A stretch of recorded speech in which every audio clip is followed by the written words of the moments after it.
Good evening and welcome, wine friends, as the sun sets behind me on this lovely evening here in my what I'd like to call my backyard sanctuary, especially on a night like tonight where the sky is going to be very clear and can do a little stargazing and sip a little glass of wine. As you can see by the glass tonight, I am featuring a red wine, one of my favorite red wines, Pinot Noir. So before we delve into all of that, listen to the fire crackle here and sip some wine, here's a brief outline. Talk about the grape a little bit, talk about the primary flavors, taste profile, how to serve and drink it. I'm actually going to go a little bit into detail about these glasses here and the decanter, some food pairing information. Let's talk about some of the different regions where you can find the wine, some fun facts, and then of course we'll close out with some recommendations. But before we do that,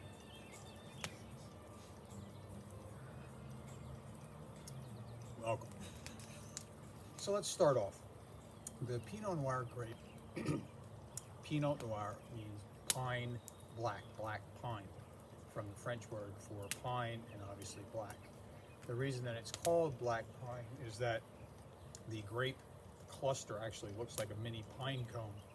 It's a thin-skinned, very sensitive grape, very difficult in some places. It suffers a little bit from powdery mildew and things like that, so the vintners have to be very careful in their vineyard with how the grape is tended to. It's grown around the world. France is the #1 region, USA is #2, and believe it or not, you'll never guess this, Germany is the third region where the most Pinot Noir is grown. It's grown here in Pennsylvania. It's very popular in the Finger Lakes. It's grown in Italy. You can get it in Chile, in New Zealand. It is all over the planet. Very, very, probably one of the most popular red wine grapes. The flavor profile of Pinot Noir, the one thing that you're going to find always, you're always going to get cherry.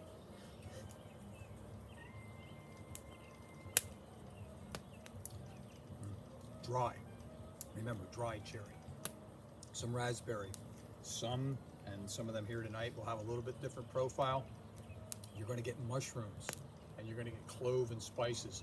They're actually referred to as kind of earthy, an earthy wine. My wife says affectionately, she says, "You know, Gary, this wine smells like worms."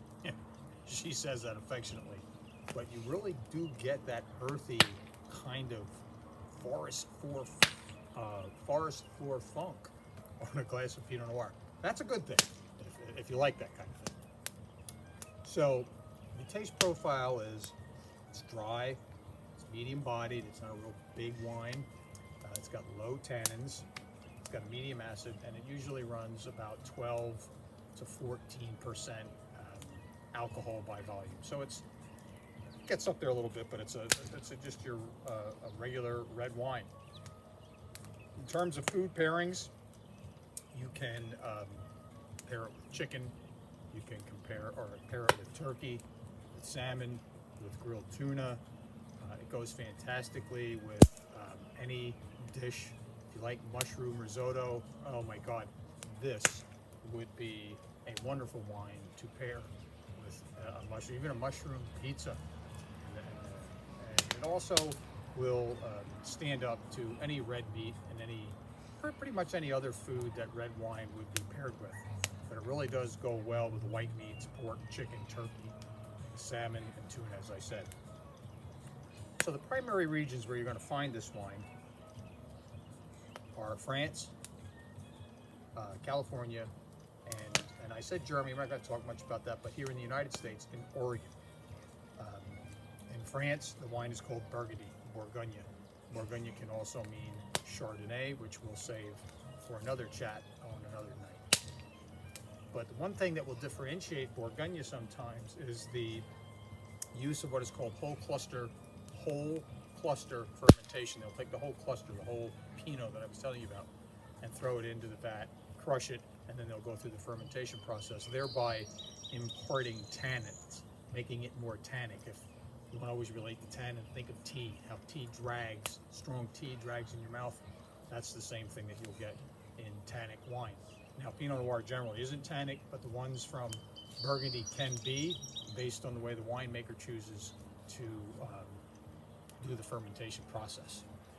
In California, California is obviously known for being very warm. Pinot Noir tends to do well in California along the coastal areas, the Sonoma coast, which I have one here tonight from the Sonoma coast, the Monterey coast, Central coast.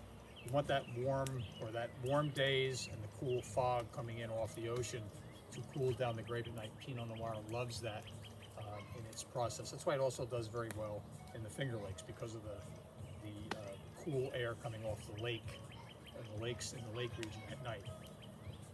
And then finally, Oregon is the third area I wanted to talk about, the Willamette Valley, where many French have actually migrated due to the similarity to the terroir, the soil, and the climate that they have found in Burgundy. The one that I'm going to feature from there is done by a French family that has come here.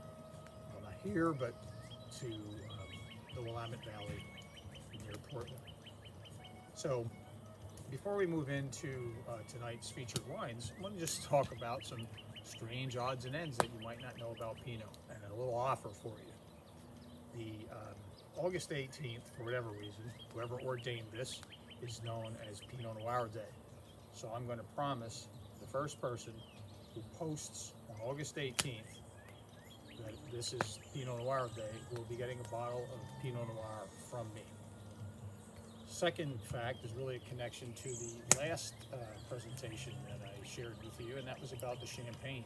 The Pinot Noir is a main grape in the Champagne, and even the Blanc de Noir, the white from black, is used to make that version of sparkling, or champagne, excuse me. And it is, it's not red, but it is made from Pinot Noir. And then finally, you've heard of other Pinot grapes. You've heard of Pinot Blanc, you've heard of Pinot Gris, and you've heard, obviously, of Pinot Noir here tonight. DNA analysis has shown that the three grapes are really the same grape. These are just mutations of the same grape, obviously with a different flavor profile, and actually much different different flavor, etc., and different pairings and how you would use it. But Pinot is Pinot. So the DNA analysis, the smart people in the field, the scientists, have figured that all out. So tonight's featured wine is the first one comes from the Willamette Valley, the second one comes from the Sonoma coast, and the third one right here in PA. I want to do a shout out again to one of our local friends. So let's start with our first one. This one is from the winery called Solena. And Solena this is a 2019 Pinot Noir, and it's 100% Pinot. The bottle, it'll tell you everything you need to know: black cherry, raspberry, violet, and black tea. And believe it or not, you can get a little bit of all of that as you sip on the wine. Fantastic wine. So that's Solena. Our next one is from the Sonoma coast, and this one is called Martin Ray. And this one, I did check the tech sheet, is also very silky, 100% Pinot Noir. You can see they're not very dark. This one has a little bit of that earthiness going on.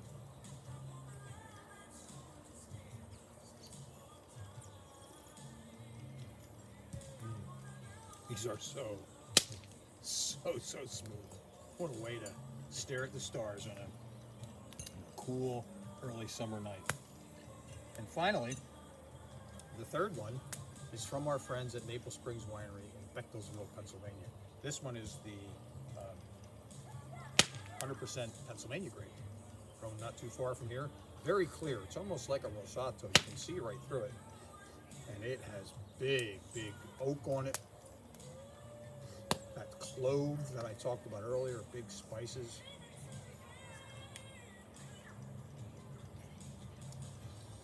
You can taste the clove and the spice on the finish. Now, before I leave this tonight, I wanted to just do a little heads up for you in terms of decanting. When you serve a red wine, you should always decant it, and Pinot Noir is no exception. This one they recommend about 30 minutes. You find yourself a nice decanter. You don't have to spend, you can spend hundreds. You don't have to. I've broken too many to spend that kind of money on decanters. So you want to generally find one that's got a little bit of volume in it to let the wine spread out. You'll find some of them have this little indentation on the bottom, which is actually called a punt, like in football. And that punt helps to spread the wine around. You just swish it around and let it mix with the air. Wine loves oxygen once it's open because it helps the flavor profile emerge from the glass.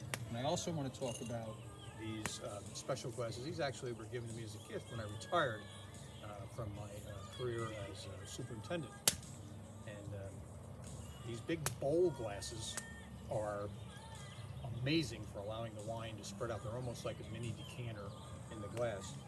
You want to do a little trick. You can take it, swirl it around, put your hand over it, capture the aromas, and they'll really pop out at you.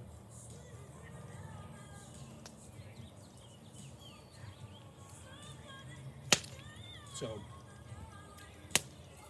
I'm not going to make any specific recommendation to you. I can tell you that 2 years ago, my wife and I spent 3 weeks in France, and I did actually get to visit the Burgundy region and drink some really good wine. I don't buy a lot of Burgundy again because it's very expensive. You're going to spend for vintage Burgundies. You're going to spend $3, $4, you can spend $500 or more a bottle. So I tend not to have a lot of that around. So I try to use the ones here that are available at a more reasonable price. But Pinot Noirs also run a little bit more expensive than your average wines, unless of course you're just getting run-of-the-mill Pinots. But if you want a good Pinot, you're looking at $20 or more to get in on it. So with that, I hope that gives you a little bit of background on one of my favorite grapes, Pinot Noir. And by the way, going back to the rosé presentation, it makes a fantastic rosé. So if you ever see on the bottle a Pinot Noir rosé, I would snap it up. But you can drink this in the summer. It will not. It's not overpowering like the Zin that I showed you earlier, or the Cabs that we'll eventually get to. It's not a red wine that makes you sweat. It's very, very light. And there you can actually, if you look at this one now, as the sun's going down, you can see the color of this one through the light. It's amazing. It's kind of semi-lucid. You can actually, it's very clear. So before I leave and say goodnight to you, I'd like to let you know in the coming weeks, we're going to add some different features here. I have a friend who likes to cook. He's going to join us for our first food and wine pairing. I'm going to work with Maple Springs on doing a little segment from there. That was the third Pinot Noir. I forgot to mention that. That's from Maple Springs here in Pennsylvania. And we're also looking to arrange a little spot from one of the local distilleries here in Reading. So stay tuned, and we'll be back to you with some more exciting information on the world of wine and spirits. Until then, santé mes amis.